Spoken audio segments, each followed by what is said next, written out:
श्री जिन शासन गुरु नमो नाना विधि सुखकार आत्महित उपदेश तें करें मंगलाचार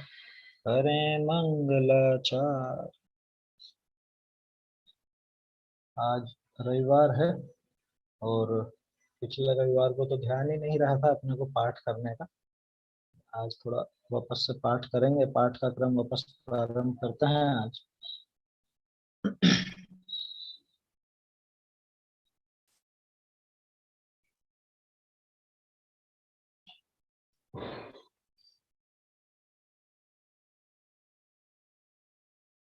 इसमें पुस्तक में देखना कौन से पेज पे है, वो रखी ना उसमें।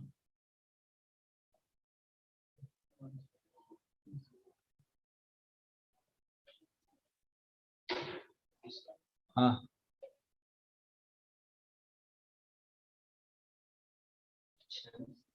छंद 185 ले लो। 225। अच्छा, ठीक है। 185 से बोलेंगे अपन। अरे अलंघ्य है मरण स्वजन का, फिर भी रुदन करे क्यों मूढ़। और स्वयं का मरण निकट लख, अति विलाप जो करे विमूढ़। निर्भय मरण साध्य अतिशय यश, और प्राप्त हो उत्तम लोक। कैसे उसको मिले सुधि, मरने पर किंचित करो न शोक। इष्ट हानि से शोक दुख, अरु इष्ट लाभ से राग सुखी। अतः हानि में शोक रहित हो, सुधि सर्वदा रहो सुखी। जो यहाँ सुखी वह वहाँ सुखी, जो यहाँ दुखी वह वहाँ दुखी। सकल त्याग में ही सुख है, विपरीत ग्रहण में महादुखी। एक मरण से मरणांतर की प्राप्ति, यही है जन्म सुजान। अतः जन्म में हर्षित हैं जो, मरण स्नेही उनको जान। यदि शास्त्रों का अध्ययन करता, घोर तपस्या भी चिरकाल। उनके फल में लाभ और पूजादिक की वांछाएं पाल। तप तरु के है फूल तोड़ता, होकर अरे विवेक विहीन। कैसे प्राप्त करेगा रसमय पके फलों को तू मतिहीन। करो निरंतर श्रुताभ्यास तुम, पेज बदल गया।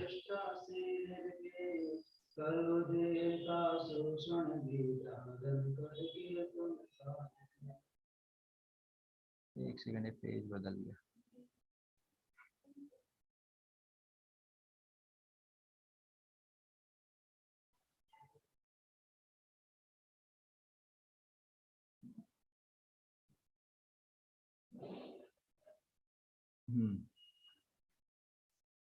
करो निरंतर श्रुताभ्यास तुम, लोक प्रतिष्ठा से निरपेक्ष।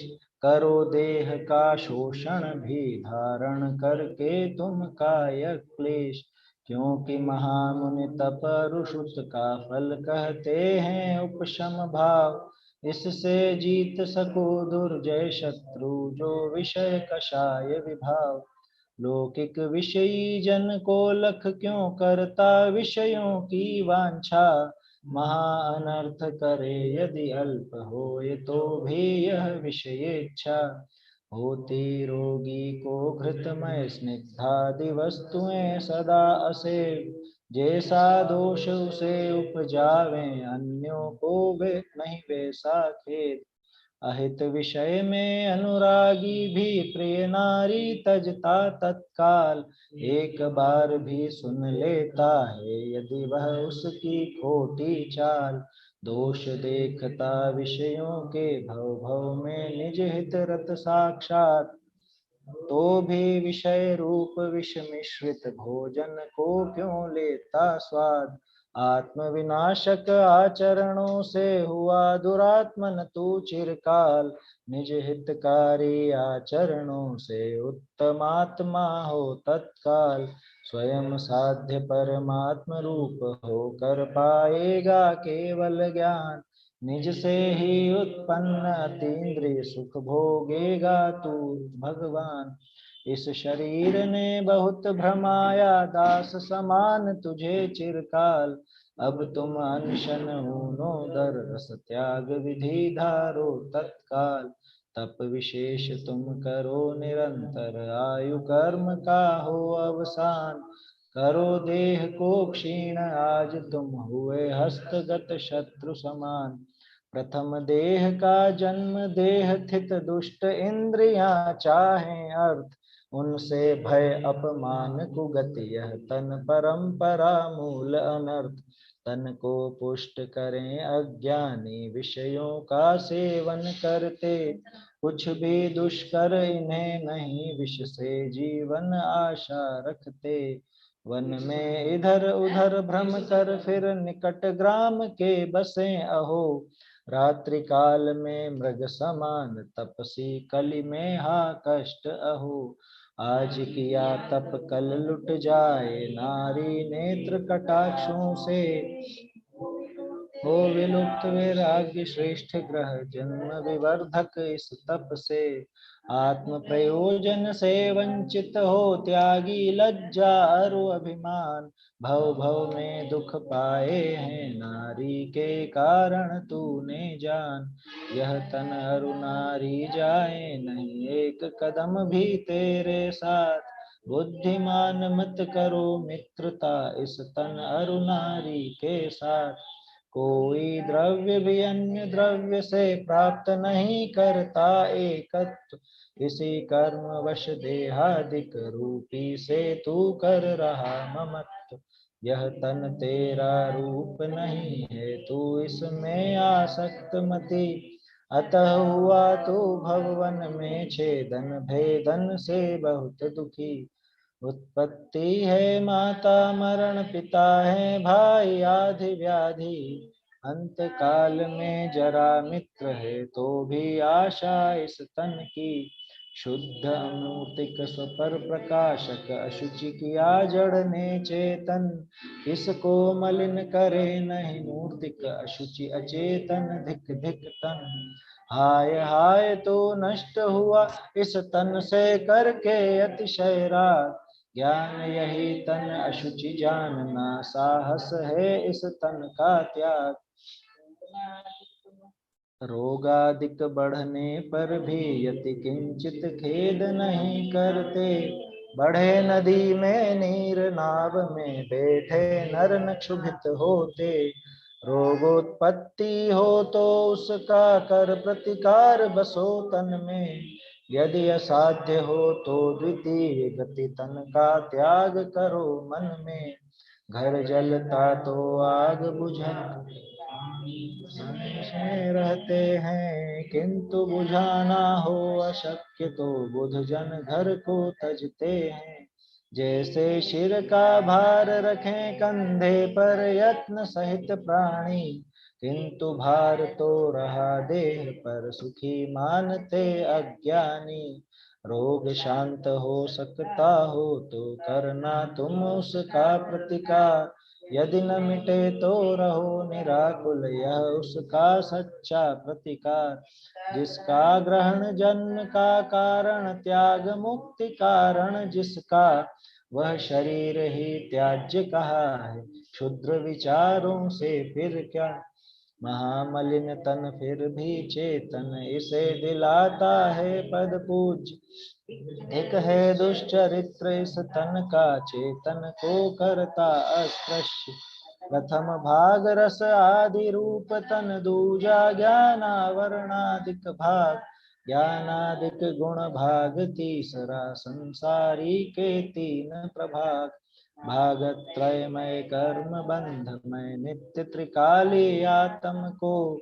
वही तत्व ज्ञानी है द्वय भागों से भिन्न जानता जो। वही तत्व ज्ञानी है द्वय भागों से भिन्न जानता जो। ये प्रत्येक रविवार को जो अपन पाठ करते हैं लगभग 25-30 छंदों का, तो पिछले रविवार भी नहीं हो पाया, इस रविवार इसलिए करना उचित भी था। चलिए, अब जैसा कि हर रविवार को अपन करते हैं, अगर कोई चर्चा करनी हो या कुछ प्रश्न हो तो वो बात करें, नहीं तो आगे के छंद देखते हैं। कल मैं बताना भूल गया था, नहीं तो आप लोग प्रश्न तैयार रखते। कोई प्रश्न हो, कोई विशेष चीज हो समझने की तो उसे देखें या फिर आगे बढ़ें।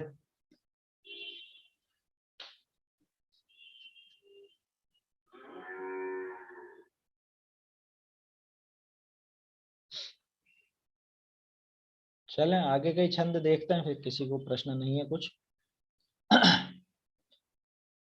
कल तक जो अपन ने बात की थी उसमें संसारी जीव के 3 विभाग अपन ने देखे, है ना। संसारी जीव 3 भागों में है, 3 भागों में अलग अलग जगह नहीं है, तो इसी जगह पे यहीं पर एक तो ये दिखाई देने वाला शरीर रस और खल भाग रूप, है ना, खल और रस रूप जो बना हुआ है, ऐसा ये शरीर वो भी यहीं पर है।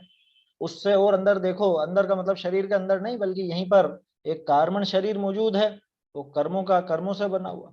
और तीसरा वो अपने ज्ञान दर्शन आदि स्वभाव रूप अपना ज्ञान शक्ति। ये तीनों चीजें यहीं की यहीं है, इसी जगह पे, इसी पूरे शरीर में, मतलब जिस जगह ये शरीर है वहीं पर। तो अब इन तीनों में से इस खल रस भाग रूप शरीर और उस कार्मण शरीर से भिन्न अपने उस ज्ञान शरीर को देखे, उसको जाने, उसको समझे, इन दोनों से भिन्न करके जो जान सकता हो वो ही वास्तव में तत्वविद है, वही वास्तव में तत्ववेदी है, तत्वज्ञ है, तत्वों का जानकार है। सुखी होने के मार्ग पर वही आगे बढ़ता है, और किसी में वो दम नहीं कि वो सुखी हो सके। समझ में ही बात। ऐसी दिव्य दृष्टि चाहिए क्या? अरे ये भी दिव्य दृष्टि कहलाती है, और नहीं तो क्या है, जो अच्छे अच्छों को नहीं मिले ऐसा भेद विज्ञान जो प्रकट कर लेवे, भेद विज्ञान जो अपने हृदय में प्रकट करे, भिन्नता पूर्वक अपने आत्मा को जान लेवे, उसने मतलब समझ लो अद्वितीय कार्य किया है। आज तक अनादिकाल से जो काम नहीं कर पाए, जिसकी वजह से दुखी होता रहा, वो काम उसने कर लिया, वो दृष्टि उसने जगा दी। समझ में आ रही है बात। इसलिए उस ज्ञान की महिमा है, और उसी जीव को तत्ववेदी कहा जाता है, तत्व ज्ञानी कहा जाता है। समझ में ही बात, ऐसा है। चलिए अब आगे बढ़ते हैं। आगे शिष्य प्रश्न करे है कि दो भागते आत्मा का जुदा करना तब के आचरण ते होए है, सो तब करना तो कठिन है। का समाधान करे, क्या कह रहे हैं कि साहब आप कह रहे हो कि ये शरीर ने तुझे बहुत दुख दिया, तू तप करके इसको सुखा, ऐसा आया था ना छंद, है तू तप करके इसको सुखा। और एक और ये भी बात आई थी कि दोनों दोनों भाग से आत्मा को पृथक करो, तप आदि करो, तप आदि के माध्यम से ये भिन्नता भी जानो और इस भिन्नता का अभ्यास करो, आत्महित में लगो। आत्मा का कल्याण करना हो तो तप करो। ये सारी बातें तप की प्रेरणा दी आचार्य देव ने, तो राग द्वेष घटा के, शरीर की आसक्ति घटा करके तप करने की प्रेरणा देता है। तो साहब तप करना तो बहुत कठिन लगता है, लेकिन क्या करें, तप के बिना मोक्ष मार्ग मिलेगा नहीं, और तप करना तो बहुत कठिन लगता है।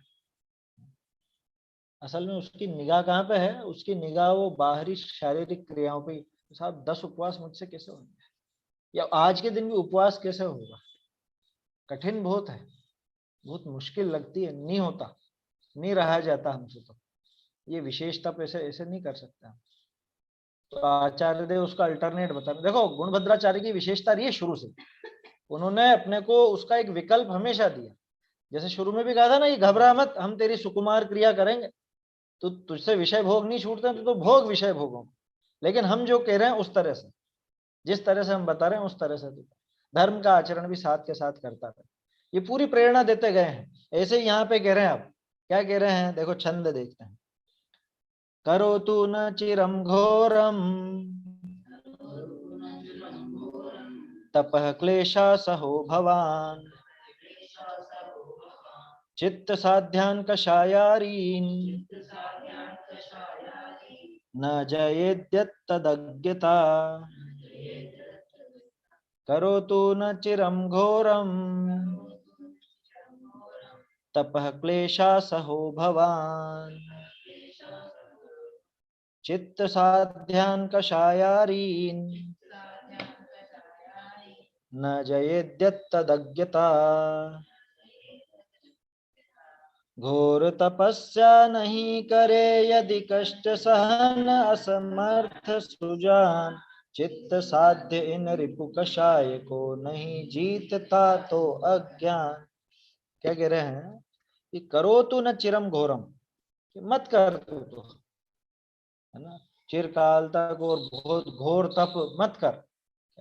क्लेशा सहो भवान, है ना, तपह क्लेशा सहो भवान, अगर तू क्लेश को सहन नहीं कर पाता है, काय क्लेश होता है ना, तप में काय क्लेश भी होता है, क्योंकि कोई भी बाहरी तप करो तो काय काय का क्लेश तो होता ही होता है। तो काय क्लेश अगर तुझसे नहीं होता, उस क्लेश को तू सहन नहीं कर पाता है, भगवान मतलब आप वहां तुम से आप पे आ गए आचार्य देव, इतनी इज्जत दे करके अपने से बात कर रहे हैं, समझ में आई बात क्या?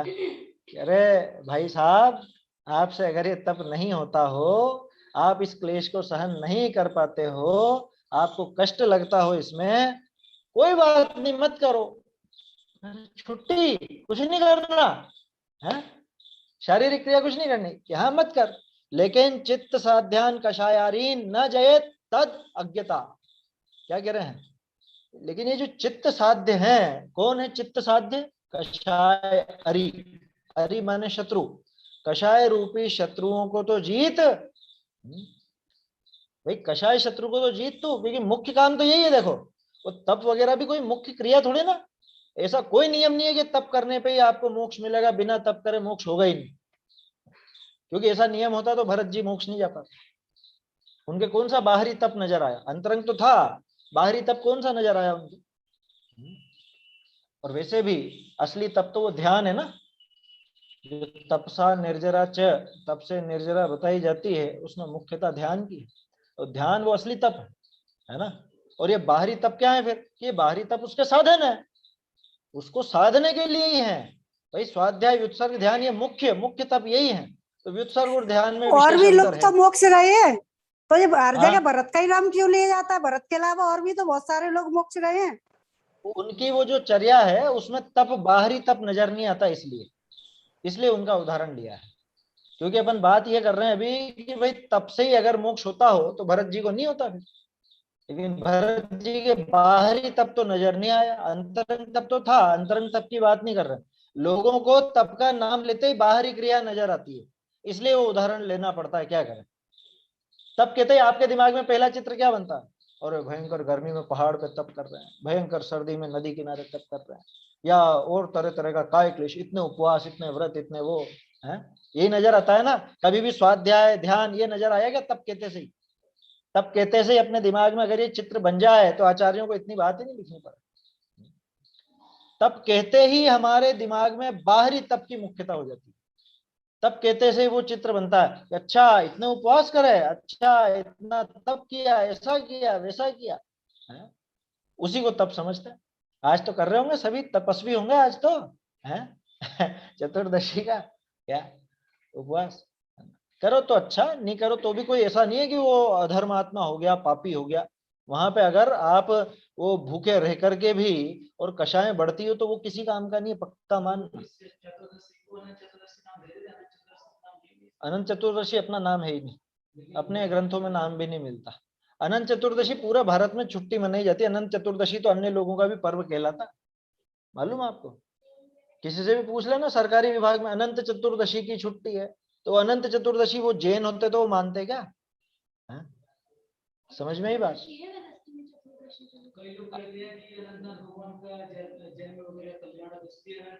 नहीं है, नहीं है ना, कहाँ है?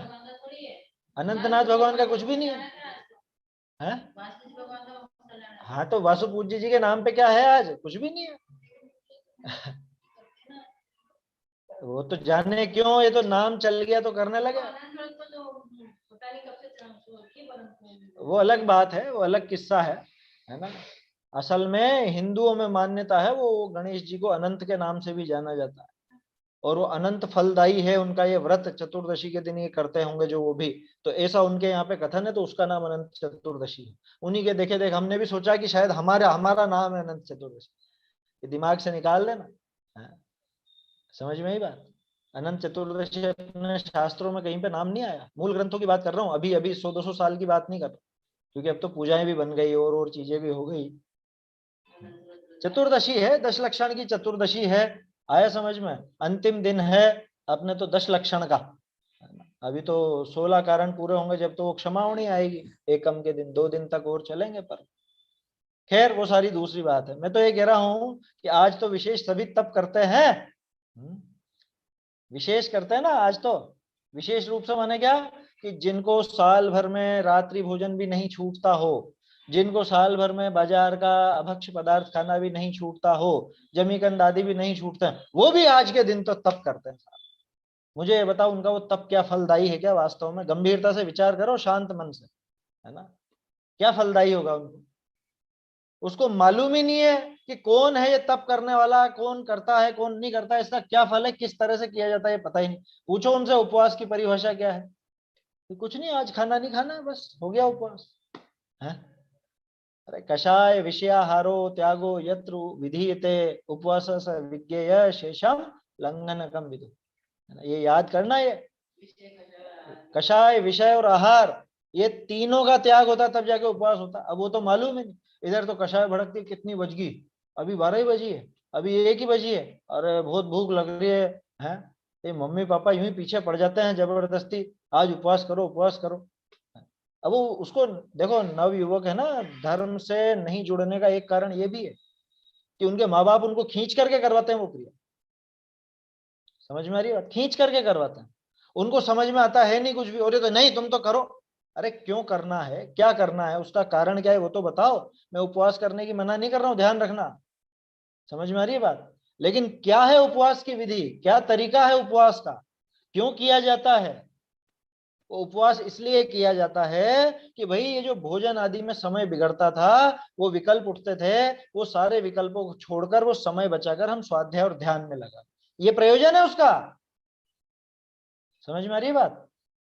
अंतरंग तपों को साधने के लिए बहिरंग तप होता है। अब अंतरंग तप का तो ठिकाना ही नहीं, और बाहरी तप पे दृष्टि है, और उसमें भी सबसे हल्का तप पकड़ते हैं ये, क्योंकि उसमें सबसे बड़ा काम नजर आता, अरे खाना नहीं खाया। मैंने कहा ना वो उपवास, मैंने क्या कहा वहां पे लिखा है वो क्रम इसी तरह से। अनशन से बड़ा तप अवमोदर्य है, अवमोदर्य से बड़ा तप वो रस परित्याग है, उससे बड़ा तप वो वृत्ति परिसंख्या है। वो सारी चीजें हैं। लोगों के दिमाग में तो बस एक भूखा रहना, आज कुछ भी नहीं खाना, ये तप होगा, ये विशेष तप होगा। कह रहे भैया असली तप वो स्वाध्याय और वो ध्यान है ना। स्वाध्याय को भी आप बहिरंग में शामिल कर सकते हो, इस क्रिया को, ये पढ़ने को, और वो चिंतन करे, अपने आत्म स्वरूप का विचार करे, उसमें लीन होने का प्रयास करे, वो असली स्वाध्याय है। और वहां से फिर ध्यान की परंपरा चालू। तो ध्यान वास्तविक तप है, उससे निर्जरा होती है।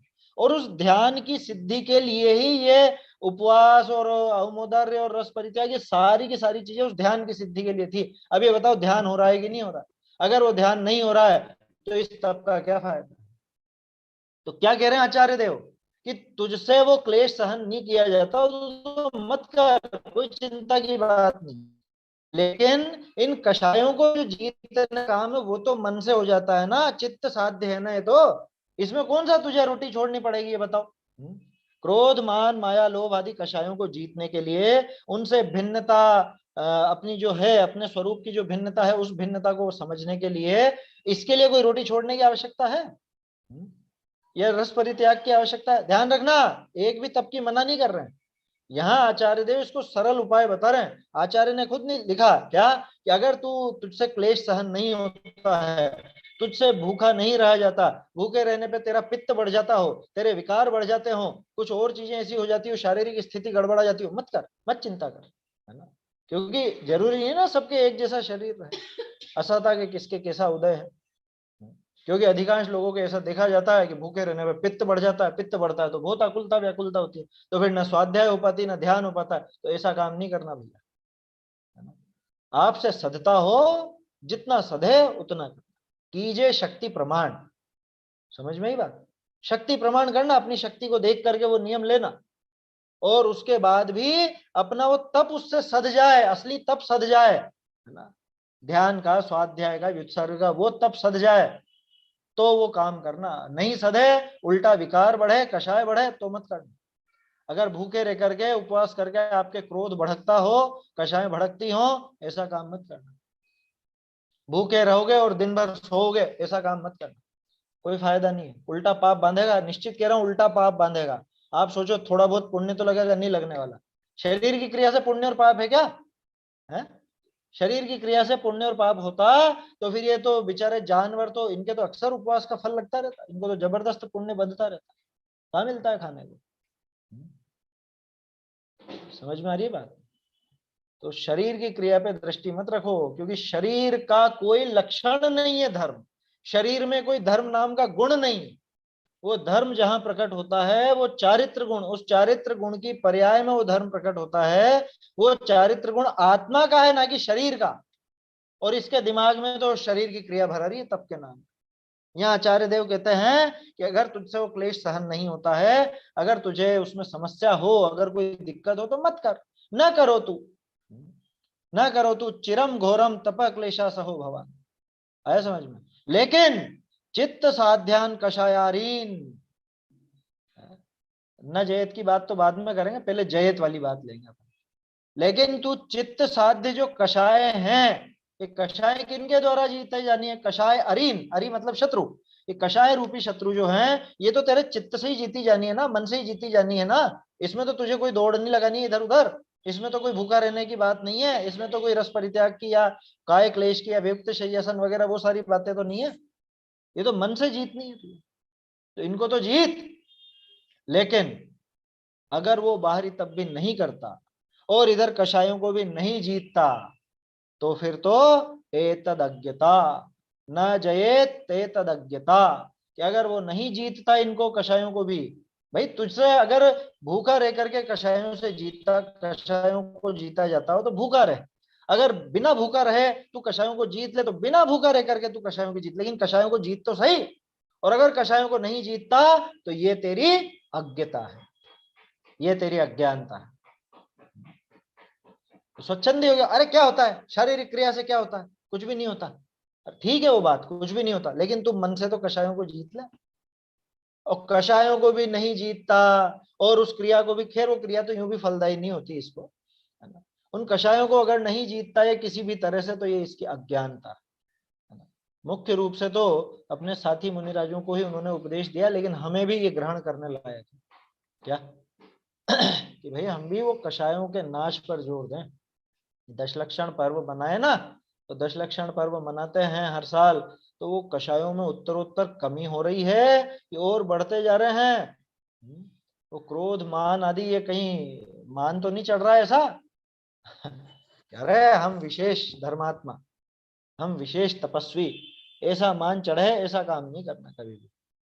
समझ में आ रही बात? ये अज्ञता कि कषाय अरि को, कषाय शत्रुओं को अगर तू मन से जो जीते जा सकते, ऐसे कषाय शत्रुओं को नहीं जीतता है, तो ये तेरी अज्ञानता है। क्योंकि आज तक तुझे ये कषाय ही, ये मोह ही तुझे दुखदाई रहा है, और तू अभी भी अगर इनको नहीं जीतता है तो ये तेरा अज्ञान। समझ में आ रही है बात? ये अज्ञान है, कषायों को जीतने का उपाय नहीं करे। इधर तो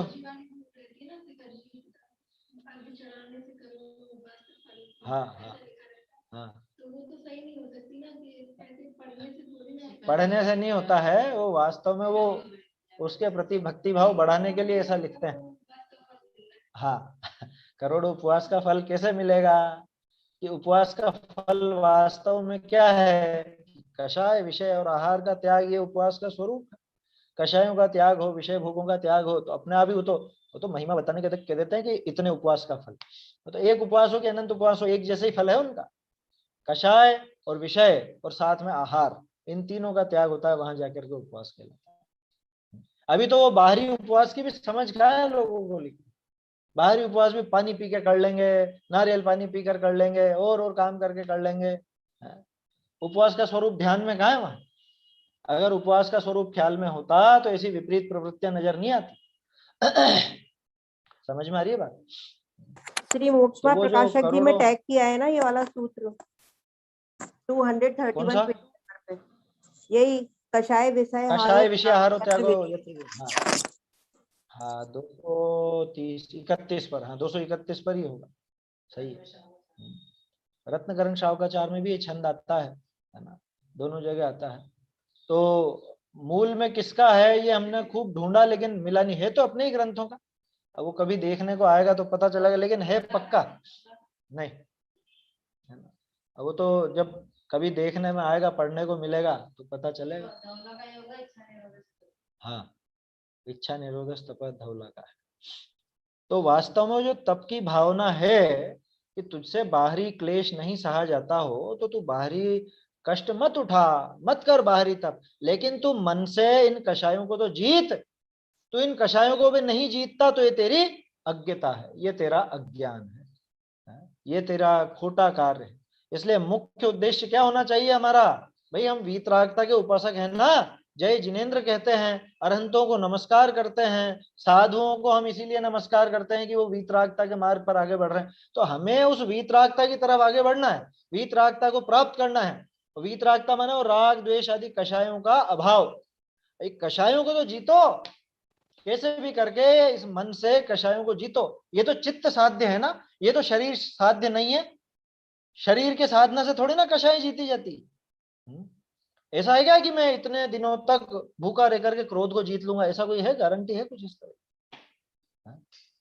ये शरीर साध्य नहीं है, ये चित्त साध्य है। इसलिए तू इन चित्त साध्य को तो जीत। शरीर साध्य तेरा काम नहीं होता है, शरीर का कष्ट तुझसे सहा नहीं जाता है, कोई बात नहीं, तू चित्त साध्य को तो जीत। इन कषाय रूपी शत्रुओं को तो जीत। अगर नहीं जीतता तो यह तेरी अज्ञता है। सरल है छंद, बिल्कुल सीधा है। प्रेरणा है कुल मिला के, क्या प्रेरणा है कि तुझसे बहुत विशेष तप नहीं किए जाते हो, मत कर, कोई दिक्कत नहीं। हम नहीं कह रहे हैं कि तू तप कर।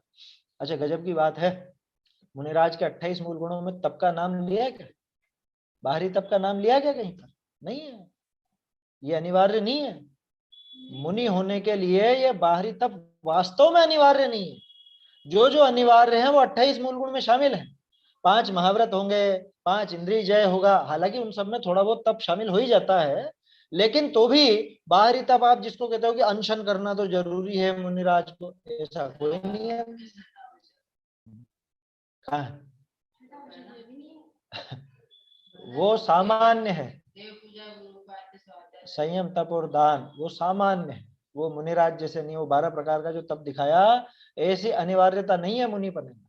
उनको कुल मिला के कषायों को जीत करके वीतरागी होना है।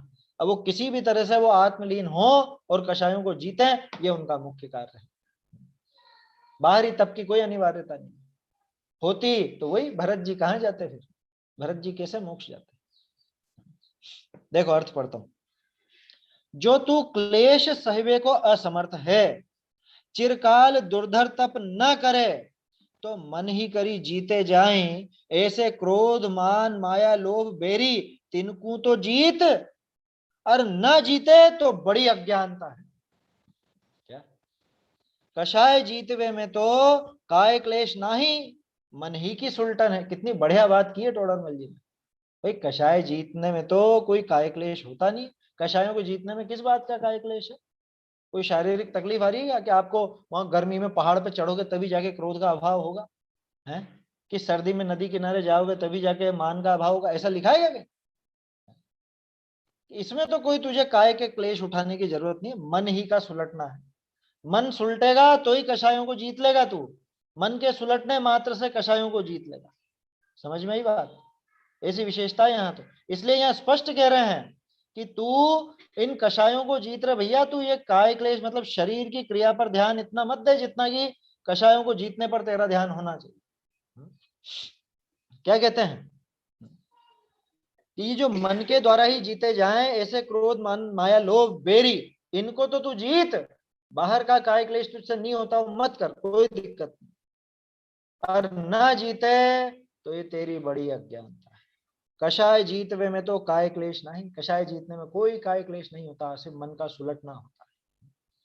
मन को तो सीधा कर, मन सुलटा और कषाय से कषायों को जीता, बस सीधा सा उपाय है। इसलिए उस पर जोर देना चाहिए। और हमारी निगाह कहाँ रहती है? हमारी निगाह तो बाहरी क्रिया पर रहती है। कह रहे नहीं ये काम तो करना ही चाहिए, ये तो काम होने चाहिए। अच्छा तुमने उपवास नहीं करा आज, अच्छा तुमने आज रस परित्याग नहीं करा, आज तुमने ये नहीं करा, आज वो नहीं करा। मुझे ये बताओ क्यों करना है, ये तो समझो पहले। करने की मना नहीं है, ध्यान रखना, करने की मना बिल्कुल नहीं है। आचार्य देव ने तो पहले ही कहा है कि तू तप आदि के माध्यम से शरीर का शोषण कर, लिखा था ना।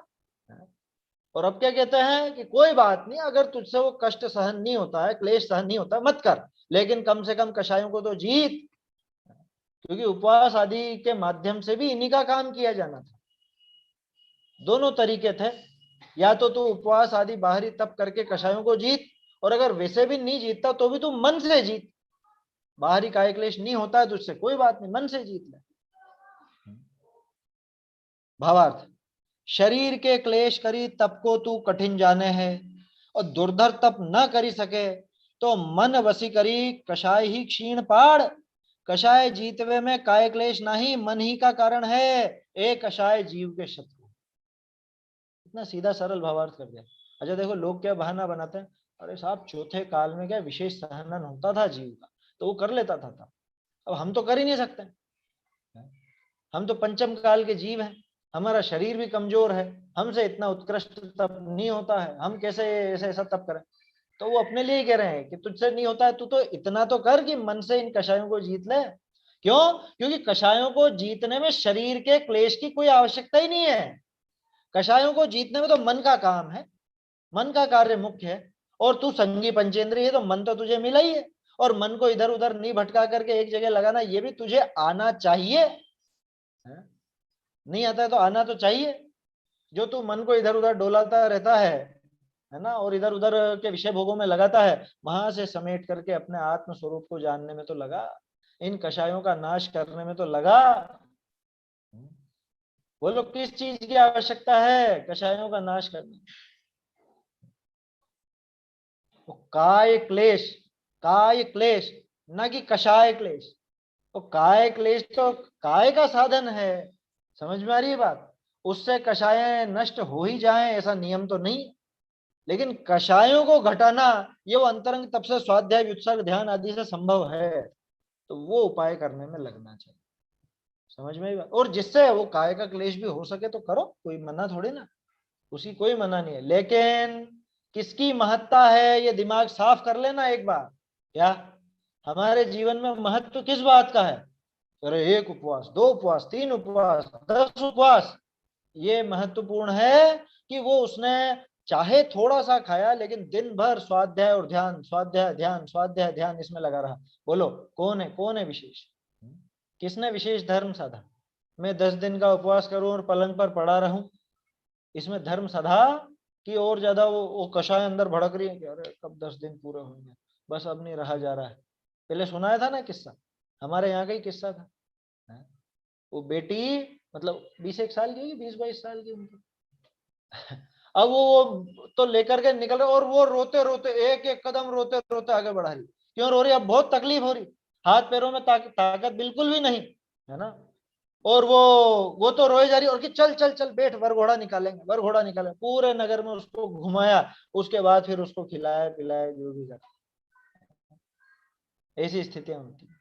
और बहुत से किस्से आपने सुने होंगे, वो 10 लक्षण पर 10 उपवास वगैरह करे और शरीर ने साथ नहीं दिया और हो गए। हमारी रिश्तेदारी में हो गया था ऐसा, हो जाता है।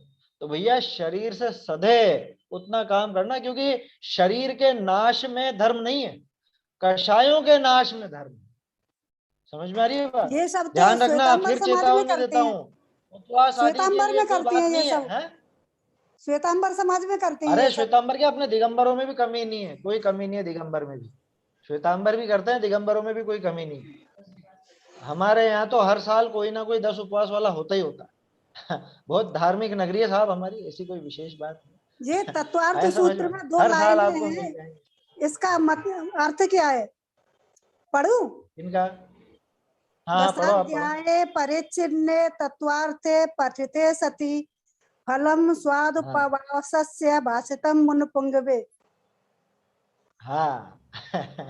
दशाध्याय परिच्छिन्न है ना, 10 अध्यायों में विभक्त तत्वार्थ इस तत्वार सूत्र का जो पाठ करता है, पाठ करता है का क्या मतलब? पाठ करता है का क्या पढ़ता मतलब? है, रीडिंग लगा ली फटाफट फटाफट, है? पाठ करता है माने वो सारी रीडिंग है, सामूहिक दर्शन, ज्ञान चरित्राणि, मोक्ष मार्ग, समय और तत्वार शतनम सामूहिक दर्शन फटाफट फटाफट कर लिया, 1 घंटे में हो गया। 10 दिन तक 10 पाठ की परंपरा चलती थी पहले। 10 दिन 10 अध्याय का पाठ करना। क्या है दूसरी पंक्ति, क्या है? फलम स्याद फलम उपवासस्य, स्वादुपावश्य क्या है? भाषितम मुनिपुंगवे।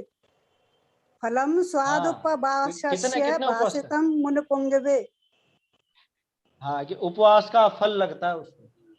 तो उसका गंभीर अर्थ समझो। वो जो तत्वार सूत्र में 7 तत्वों की बात आई, अब वो पाठ करेगा, अगर समझ कर करेगा तो, असली की बात कर रहा हूं मैं, रीडिंग लगाने वाले की नहीं। अगर उस चीज को समझेगा, सातों तत्वों को भली भांति समझेगा, निश्चित रूप से अपने आत्म स्वरूप को भी समझेगा ही समझेगा। और उपवास किसको कहते हैं? कि कषाय विषय आहार इनके त्याग को उपवास कहते हैं। मुख्य रूप से वो कषायों के नाश होने का नाम उपवास, आत्म स्वरूप को समझने का नाम उपवास है। तो वो काम हो गया ना उसका, इसलिए उसके पाठ में उसकी महिमा बताई। अब लोगों ने कोरा वो पाठ पढ़ा, पाठ पढ़ा माने और रीडिंग को पाठ समझ लिया, अर्थ मालूम है कि नहीं मालूम? कुछ नहीं पता। सम्यक दर्शन ज्ञान चारित्राणि मोक्ष मार्ग, क्या है सम्यक, क्या है सम्यक दर्शन, क्या है सम्यक ज्ञान, क्या है सम्यक चारित्र, क्या है मोक्ष, क्या है मोक्ष मार्ग, ये कुछ पता नहीं। उसको कैसे लगेगा फल, ये बताओ। अगर वो रीडिंग का नाम, रीडिंग से ही अगर वो सारा फल लग जाता, तो वो टेप बजती रहती है ना लोगों के घरों में, क्या दिन भर टेप बजाते रहते हैं। वो टेप का मतलब वो आजकल तो मोबाइल में बजता है, टेप तो पुराने जमाने की चीज हो गई। तो 10 लक्षण का, सॉरी, 10 अध्याय का मैंने तत्व सूत्र का पाठ चल रहा है, भक्तामर का पाठ चल रहा है, अर्थ कुछ पता नहीं। शुद्ध पाठ क्या है वो कुछ पता नहीं। मैं क्या बोलता हूँ, पाठ में जो लिखा है उसका क्या अर्थ है, सो कुछ पता नहीं। कोरी बाहरी क्रिया, कोरी बाहरी क्रिया, उससे कैसे होगा बताओ? कैसे तप होगा उससे? कैसे उपवास का फल होगा? हाँ? समझ में आ रही है बात? तो बाहरी क्रिया से वो विशेष उसको फल लग जाएगा, कषायों को जीत लेगा, ये बिल्कुल भ्रम है, बिल्कुल भ्रम है। तो क्या नहीं करेंगे? अरे नहीं करने की कौन कह रहा? आचार्य ने तो खुद ने उपदेश दिया, पहले ही कहा है कि ये शरीर अब तेरे काबू में आया है, अब तू उपवास आदि तपों के द्वारा इसको सुखा, ऐसा उपदेश कहा था ना पहले। यहाँ तो बात ये चल रही है कि तुझसे बाहरी तप नहीं होता हो तो भी कोई बात नहीं, तू मन से उन कषायों को तो जीत। उन कषायों को जीतना तो मन का कार्य है, शरीर का कार्य नहीं है। तो कषायों को तो जीत। कुल मिला के कषायों को जीतने पर आचार्य देव का जोर है। और हम कषायों को और विषय भोगों को जीतने का तो काम करते नहीं है, कोरा इस शरीर को सुखाने का काम करते हैं और सोचते हैं इससे हम धर्मात्मा हो। कैसे हो जाओगे धर्मात्मा? अब ये अर्थ भूखे रह सहित करके और घर पढ़ने वालों और से दिन भर समझने से झगड़ा कुछ करोगे होगा? ऐसा? अर्थ हाँ सहित बिल्कुल होगा। पढ़ने और समझने से कुछ लाभ होगा? क्यों नहीं होगा? अर्थ सहित आप उसको पढ़ोगे, अर्थ सहित का मतलब उसमें जो अर्थ लिखा है वो नहीं कह रहा हूं मैं। जब आप नहीं बोलो जो कि तत्वार्थ श्रद्धानम सम्यक दर्शनम, तब आपको ये ख्याल में आना चाहिए तत्वार्थ माने क्या, तत्वार्थ का श्रद्धान माने क्या, मैं कौन हूं उसमें, मैं तत्व में शामिल हूं या नहीं, वो सारी बात ख्याल में चले, उसको कहते हैं अर्थ सहित पढ़ना। वो नहीं कि हमने ऊपर वो संस्कृत का भी पढ़ लिया और हिंदी में अर्थ लिखा था वो भी पढ़ लिया, क्योंकि वैसे भी होशियार है कि हमने तो अर्थ सहित पढ़ा साहब। अर्थ सहित पढ़ा माने कि ऊपर संस्कृत भी पढ़ी और हिंदी में अर्थ भी पढ़ा, इसको अर्थ सहित पढ़ना समझता है वो। अरे अर्थ इधर दिमाग में चले, हृदय में वो जी उतरे, उसको कहते हैं अर्थ सहित पढ़ा, है ना? उसका है फल, बाकी फल नहीं है। कुछ गलत लगे तो टोक ना, बताना अगर ऐसा कुछ लगे तो। क्या कह रहे हैं यहाँ पे कि भाई शरीर के क्लेश करी तप्पू तू कठिन जाने है, तुझे कठिन लगता है। अच्छा लोगों को क्या है असल में, वो क्रिया ही, देखो ये विशेष क्रिया करी उनने, कोई कर सकता है क्या? ये कठिनता से होती है, इसलिए लोगों को उसकी महिमा आ जाती है। क्या आमतौर पे कोई करता दिखता नहीं है ना, वो कठिन नजर आता है और लोगों को चैलेंज जैसा लगता है, अरे कठिन काम मैं करके बताऊंगा, 10 उपवास मैं करके बताऊंगा, 1 उपवास 2 उपवास 3 उपवास 5 उपवास मैं करके बताऊंगा। वो कठिनता दिखती है तो उसको चैलेंज जैसा लगता है, और मैंने ये चैलेंज पूरा किया ऐसी भावना आती है उसको अंदर से, और सोचता है मैंने बड़ा धर्म किया। समझ में आ रही बात? कोई मना नहीं है किसी क्रिया की, ध्यान रख लेना, पहले ही बोल चुका हूं, बार बार कहना पड़ रहा है, क्योंकि लोगों के दिमाग में खट से आता है ये तो उपवास की मना कर रहे हैं, शायद मना वना कुछ नहीं कर रहे हैं, दिमाग साफ करने की बात कर रहे हैं कि वो उपवास किसके लिए था। वो उपवास कषाय और विषयों को जीतने के लिए था, कषायों के नाश के लिए था।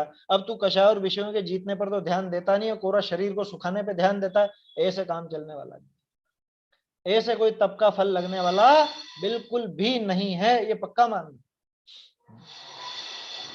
तो शरीर के क्लेश करी तपकू तू कठिन जाने है, दुर्धर तप ना कर सके, बहुत भारी तप हो कठिन तप हो उनको तू नहीं कर पाता है, तो कोई बात नहीं, तो मन वशीकरी कषाय ही क्षीण पाड़, कम से कम इन कषायों को तो क्षीण पाड़, पाड़ मतलब क्षीण कर, क्या इन कषायों को तो घटा रे भाई, और कोई उपाय तेरे से नहीं बनता है, विशेष तेरे से तप नहीं हो पा रहा है, विशेष तू काय को क्लेश नहीं दे पा रहा है, तो कम से कम मन से इन कषायों को तो जीत, मन को विषय कषायों से हटा तो सही। पांच इंद्रिय के विषय भोगों का बिल्कुल विचार छोड़ देना, बिल्कुल भी विचार मत करना, आत्म स्वरूप को समझने की तरफ लगा, ऐसा तो काम कर। कषाय जीतवे में काय क्लेश नहीं, मन ही का कारण है। कषाय जीतने के लिए क्या चाहिए बताओ? कषाय कहाँ पे पैदा हुई थी? शरीर में। भाई पेट में कषाय पैदा हो, खाना डालने से कषाय बढ़ती हो, तो फिर भी खाना मत खाना, पेट में पैदा हुई हो तो है। जैसे पेट के कीड़े होते हैं ना, और पेट के कीड़े मारने का एक प्राकृतिक उपाय क्या होता है कि भूखे रहो, उनको कुछ भी नहीं मिलेगा, अपने आप मर जाए। तो कषाय पेट में पैदा हुई हो तब तो तू भूखा रह लेना, कषाय जीत जाए, कषायों से जीत जाएगा। लेकिन अगर वो तेरे अंदर पैदा हुई है, मन में पैदा हुई है, तो कहां पे जीतेगा बता? तो मन से ही जीतेगा ना। माने कषाय जहां पैदा होती है उनको जीता भी वहीं पर जाता है। मेरे चारित्र गुण की विकारी पर्याय है कषाय, और मेरे मन के माध्यम से वो कषाय पैदा हुई है। तो अगर मुझे कषायों को जीतना है तो मन को साधना पड़ेगा। और हम करते क्या है? हम साधते हैं शरीर को, हम साधते हैं उस शारीरिक क्रिया को, और सोचते हैं कि इससे कषाय जीत लूं। ऐसा नहीं होता, तीन काल में। बाहरी क्रिया कर करके वो 9वें ग्रह तक हो आता है, और घूम फिर करके वापस निगोद पहुंच जाता। बोलो, अगर बाहरी क्रिया से कुछ होता, बाहरी उस विशेष तप से कुछ विशेष फल इसको मिलता, तो वो द्रव्यलिंगी कभी इधर भटकते क्या संसार में? मोक्ष पहुंच जाते ना वो द्रव्यलिंगी भी। लेकिन अपन देखते हैं, कोटि जन्म तप तपे, चिर तप की बात है ना यहाँ पे, चिरम घोरम तप, कोटि जन्म तप तपे, ज्ञान बिन कर्म झरे। लो, तो ज्ञानी के छिन्न माही त्रिगुप्ति तो सहज। ऐसे वो अंतिम ग्रीवक लोकी हद पायो अनंत वीर्यापद, पायो अनंत वीर्यापद, अनंत अनंत बार वहां पे हुआ है उस तप के बल पे। कौन से तप के बल पे? बाहरी, उस शारीरिक तप के बल पे वहां तक हुआ है। तो शारीरिक तप से हुआ क्या उसको? वो जो ग्रेवेक मिला किससे मिला? शारीरिक तप से, शरीर की क्रिया से? नहीं, शरीर की क्रिया के साथ साथ वहां पे शुभ भाव थे, लेकिन उन शुभ भावों से भी काम नहीं हुआ। गजब की बात तो ये है, कोई सोचे बाहरी तप से मिल गया होगा, शायद बाहरी तप से तो कुछ भी नहीं मिलता। बाहरी तप से तो वो शरीर की क्रिया है, उससे तो शरीर का काम होगा। वो जो उसको पुण्य बंधा था वो शुभ भावों से बंधा था। समझ में आ रही है बात? उन शुभ भावों के फल में उसकी वो दशा हुई थी। तो यहां तो उससे आगे बढ़ के बात है, ना तो वो शारीरिक क्रिया और ना ही वो शुभ भाव, बल्कि उन शुभ और अशुभ सभी प्रकार के भावों का अभाव, सारी कषायों को जीतने का भाव, वो आत्मस्वरूप में लीन हुए बिना नहीं होता। तो असली तप ये है, इसको कहते हैं इच्छा निरोधक तप है, इसको कहते हैं मन को इधर आत्मा में लगाना। कषाय जीतने में काय क्लेश नहीं, मन ही का कारण है। एक कषाय जीव के शत्रु है। शत्रु बताओ, हमने तो दूसरे दूसरे लोगों को शत्रु मान रखा, किसी और क्रिया को शत्रु मान रखा है, या भोजन आदि को, ये भोजन मेरा शत्रु है, वो भोजन को नष्ट करना चाहे, भोजन को दूर करना चाहे। भोजन तेरा शत्रु नहीं, तेरे जो ये विकारी भाव है ये वास्तव में तेरे शत्रु। तो कषाय शत्रु हैं, और उन कषाय शत्रुओं को जीतना मन के द्वारा ही होगा, ऐसा समझना, और उसका उपाय अपने को करना चाहिए, है ना। छंद भी हो गया, समय भी हो गया है अपना, बोल लेते हैं एक बार ये छंद। घोर तपस्या नहीं करे यदि कष्ट सहन असमर्थ सुजान, चित्त साध्य इन रिपु कषाय को नहीं जीतता तो अज्ञान। तो आज है ना चतुर्दशी के दिन जिन जिन लोगों ने भी तप किया हो, तो उस तप को बिल्कुल सही दिशा में ले जाएं, कोई शारीरिक क्रिया बन करके नहीं रह जाए। बाहरी तप पे ही मत अटक जाना, शरीर की क्रिया को ही तप मत समझ लेना। तो असली तप जो है स्वाध्याय और ध्यान, पूरा दिन भर उसी में लगाना, अध्ययन मनन चिंतन, और कुछ मत करना, किसी से फोन पर बात मत करना। तत्व चर्चा करो वो अलग बात है, तत्व चर्चा करनी हो तो करना, लेकिन बाकी रिश्तेदारों से और वास की साता है, वो सारी चीजों का जवाब देने की जरूरत नहीं है, उन बातों में उलझने की जरूरत नहीं है। बिल्कुल एकांतवास करना, समझ में आई बात? ऐसा तब करना, तब तो वो विशेष फलदायी होगा। दिन भर स्वाध्याय, अध्ययन, मनन, चिंतन, घोलन यही चले और आत्मानुभव का प्रयास करें, आत्मानुभव के आप सबको प्राप्ति हो, यही भावना है। चैतन्य का स्मरण प्रतिक्षण ही करो रे, भव के अनंत दुख को क्षण में हरो रे, अक्षय अनंत निज सौख्य निधान पाओ, गाओ अरे नित इसी के गीत गाओ। माँ के घट जिन धुनि अब प्रगटी, माँ के घट जिन धुनि अब प्रगटी, जागृत दशा भई अब मेरी, सुप्त दशा विघटी, जग रचना दी सत अब मोको, जैसी रहट घटी, माँ के घट जिन धुनि अब प्रगटी, वे भ्रम तिमिर हरण निज दृग की, जैसी अंजन वटी, ताते स्वानुभूति प्राप्ति ते, पर परिणति सब हटी, माँ के घट जिन धुनि अब प्रगटी, ताके बिन जो अवगम चाहे, सो तो शठ कपटी, ताते भाग चंदन शिवास, एकता ही कोरटी, माँ के घट जिन प्रगटी, माँ के घट जिन धुनि अब प्रगटी।